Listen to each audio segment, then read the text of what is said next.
Host of the CBS News show 60 Minutes, Scott Pelley has been fired after 37 years with the network after he accused new editor-in-chief Bari Weiss of murdering the news magazine. Bari Weiss's aim was to make the company's voice more objective and more representative of the country's political diversity. Pelley and other veteran reporters were having none of it. They resisted the new leadership every step of the way. 60 Minutes lost its DNA when our entire senior leadership and two of our best on-air correspondents were cruelly fired without cause. That's what Pelley wrote in a letter after he was terminated. Good people were silenced because they stood up for our audience. They stood for fairness against the forces of political bias. They stood for professionalism against chaos. For my part, new management has instructed me to inject falsehoods and bias into a politically sensitive story.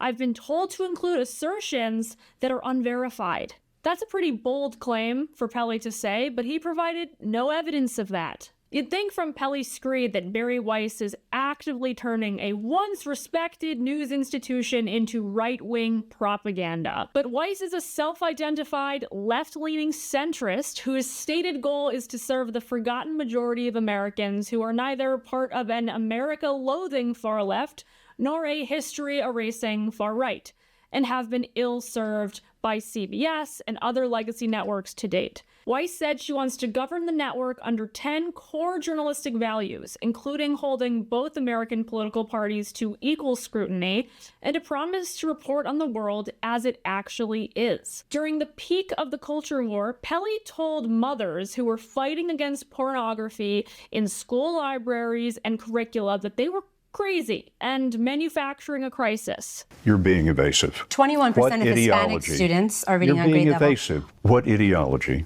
are the children being indoctrinated into? What is your fear? I think parents' fears are realized. They're looking at these books where sexual discussions are happening with their children at younger and younger ages.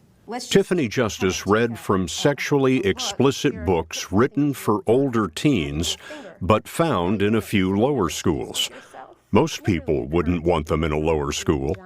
But in a tactic of outrage politics, Moms for Liberty takes a kernel of truth and concludes these examples are not rare mistakes, but a plot to sexualize children. Pelley in 60 Minutes used deceptive editing to make these moms seem like they were grasping at straws about sexually explicit material in the classroom. But we know now that the problem was widespread. That's why there was such a big parental movement. It was part of the reason that so many parents showed up to school board meetings to protest, prompting Biden's Attorney General at the time, Merrick Garland, to deploy the FBI against parents and target them as potential domestic terrorists. In fact, the mom's cause was so legitimate that a related case escalated all the way to the Supreme Court, which ruled in Mahmoud v. Taylor that public schools must allow parents to opt their kids out of lessons or storybooks that conflict with their moral beliefs. It was a coalition of Muslim, Catholic, and Orthodox Christian families who brought the case after they found their children's English curriculum included the book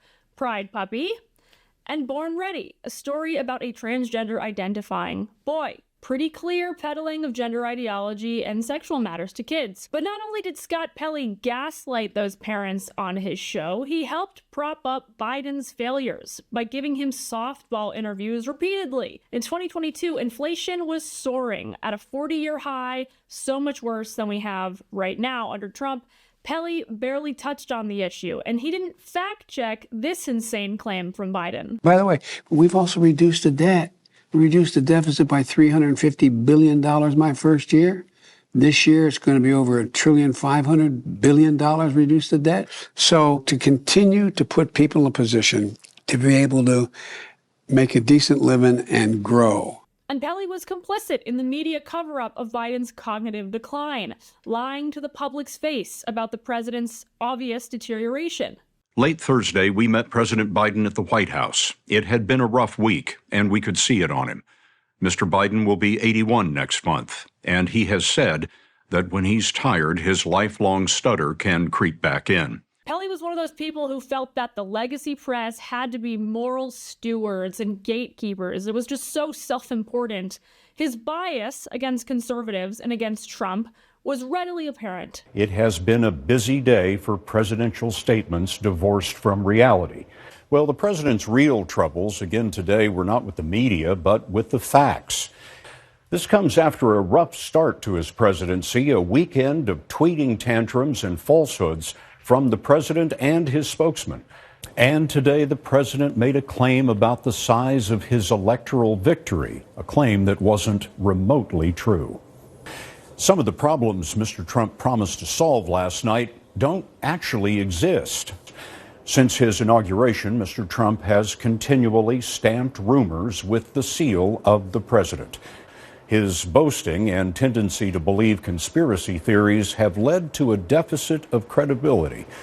The president's fictitious claims, whether imaginary or fabricated, are now worrying even his backers. On February 16, 2025, Pelley's program opened with this line: "It's too soon to tell how serious President Trump is in defiance of the Constitution. Presidents often push limits, FDR's New Deal, for example, and voters in this last election wanted change. But the scope and speed of Trump's reach for power may be unprecedented." Those clips are a dime a dozen, and it is a free press. He can fact-check President Trump, but he should also be fact-checking Biden and progressive figures to be truly objective. But he let those guests pretty much run wild with whatever narrative they were going with, like the Russian collusion story that turned out to be a hoax, but Pelley's program helped fan the flames. 60 Minutes memory hold the Hunter Biden laptop story. Their COVID coverage amplified fear about the virus, giving government more justification to crack down on people in their daily lives, while downplaying questions about a lab leak, now the most internationally accepted theory of the origin of the virus, and dismissed dissent about natural immunity and the effectiveness of government dictates. Here's Pelley's March 2025 commencement address at Wake Forest Academy, in which he compared modern America to George Orwell's dystopia in 1984 and encouraged the graduates to fight against the fear stirred up by leaders, which we can assume, and he implies, are Republicans. Our sacred rule of law is under attack. Journalism is under attack. Universities are under attack. Freedom of speech is under attack. And insidious fear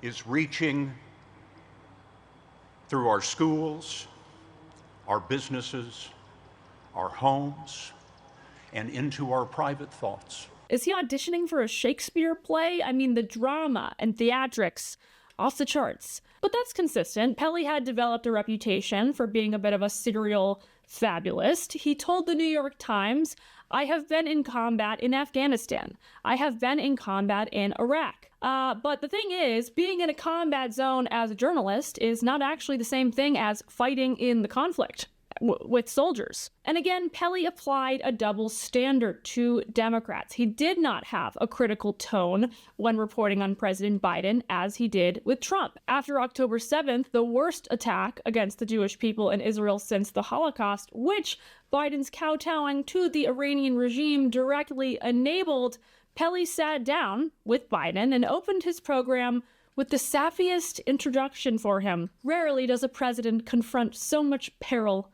the catastrophe in Israel, the war in Ukraine, and no help from a paralyzed Congress. There's just like not a single ounce of accountability for how Biden's accommodation of Iran, which was empowered to fund and sponsor proxies like Hamas, which perpetrated October 7th. There was just no line of questioning on that, just sympathy for Biden because, oh, woe was me. There are so many issues that he is having to face right now. A lot of presidents deal with war. They deal with conflicts and crises and catastrophes. So the point is that Pelley wasn't some neutral referee. He was part of the team pushing the corporate media machine that pretended conservatives did not exist, that said they were being noble, righteous journalists that were applying an even standard, but they weren't. So now a centrist, Bari Weiss, has taken over an old liberal media ship to bring balance to the operation, which is good for business and the country at large. Thanks for watching our videos here at National Review. Catch you for the next one.